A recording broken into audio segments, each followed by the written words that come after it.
हे तो आज मैं आपके लिए लेकर आई हूँ टीएस ग्रेवाल की अकाउंटेंसी की क्लास 11th की बुक की रिव्यू लेकर। ये 2025 एडिशन है जैसा कि आप देख पा रहे हैं, but this is applicable for academic session 25-26। This is for class 11th। ये सुल्तान चंद द्वारा पब्लिश्ड है एंड इसकी प्राइस की अगर बात की जाए तो दिस इज़ 825 रुपीज़। और इसमें अब हम आते हैं कंटेंट्स पेज में। इनिशियली इन्होंने ये प्रीफेस और सिलेबस वगैरह दिया हुआ है और इसके बाद दिया है कंटेंट्स जो कि यहाँ से स्टार्ट है। अब आप इसे ध्यान से देखिए। This is covered into 20 chapters, यानी syllabus is covered into 20 chapters and and में प्रोजेक्ट वर्क से भी रिलेटेड दिया हुआ है। The last chapter is accounting from incomplete records और इसमें इन्होंने इनिशियली थ्योरी वगैरह दिया हुआ है। मैं सबसे पहले आपको एक ऐसी चैप्टर दिखाती हूँ जो प्रैक्टिकल पोर्शन को कवर करता हो, जैसे कि मैं चैप्टर 8 उठा के दिखाती हूँ आपको।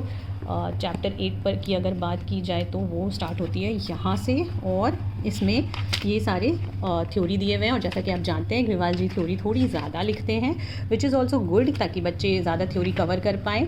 और यहाँ से शुरू होती है इलस्ट्रेशन 1। बीच बीच में इन्होंने एक्स्ट्रा जो भी पॉइंट्स होते हैं जैसे trade discount, cash discount, banking transactions, वो सब अलग से बीच बीच में इन्होंने इंसर्ट किया हुआ है थ्योरी। जैसे कि देखिए यहाँ पे ट्रेड डिस्काउंट है, यहाँ पर कैश डिस्काउंट है, इस तरीके से ये डिफरेंसेस वगैरह भी हैं। और इस तरीके से इन्होंने आई थिंक 19 इलस्ट्रेशंस में इस पर्टिकुलर चैप्टर को रैप अप किया हुआ है। This is illustration 17 and this is the last illustration of this particular chapter. इसके बाद शुरू होती है आपकी missing value multiple choice questions और फिर आते हैं आपकी असर्शन रीजन बेस्ड एमसीक्यूज़ और फिर है कॉम्पिटेंसी बेस्ड क्वेश्चंस और उसके बाद है यहाँ पर मिसिंग वैल्यू क्वेश्चंस और फिर स्टार्ट होते हैं केस स्टडी बेस्ड क्वेश्चंस और फाइनली यहाँ से प्रैक्टिकल प्रॉब्लम्स स्टार्ट होते हैं। दिस इज़ क्वेश्चन नंबर 1 और इस तरीके से इन्होंने क्वेश्चन नंबर 26 को लास्ट क्वेश्चन के रूप में प्रेजेंट किया है।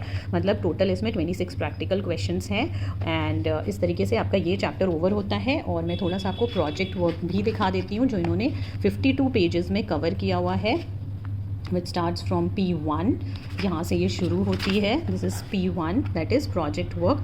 तो इससे आपको हेल्प भी हो जाएगा क्योंकि जब आप प्रोजेक्ट बनाएंगे तो you can easily go through this. तो ये इन्होंने यहाँ पर थोड़े बहुत मेंशन किए हुए हैं इनटू 52 पेजेस। तो इस तरीके से आपका ये टीएस ग्रेवाल का रिव्यू यहाँ पर ओवर होता है। I hope you like the review and you get help in deciding which book to buy. Generally बच्चे या तो ग्रेवाल की बुक खरीदते हैं या फिर DK गोयल की बुक खरीदते हैं। मेरे हिसाब से दोनों बुक ही अच्छी हैं, but whatever is suitable for you, you can just watch the review and accordingly you can buy. Have a good day, take care and all the best to all the students.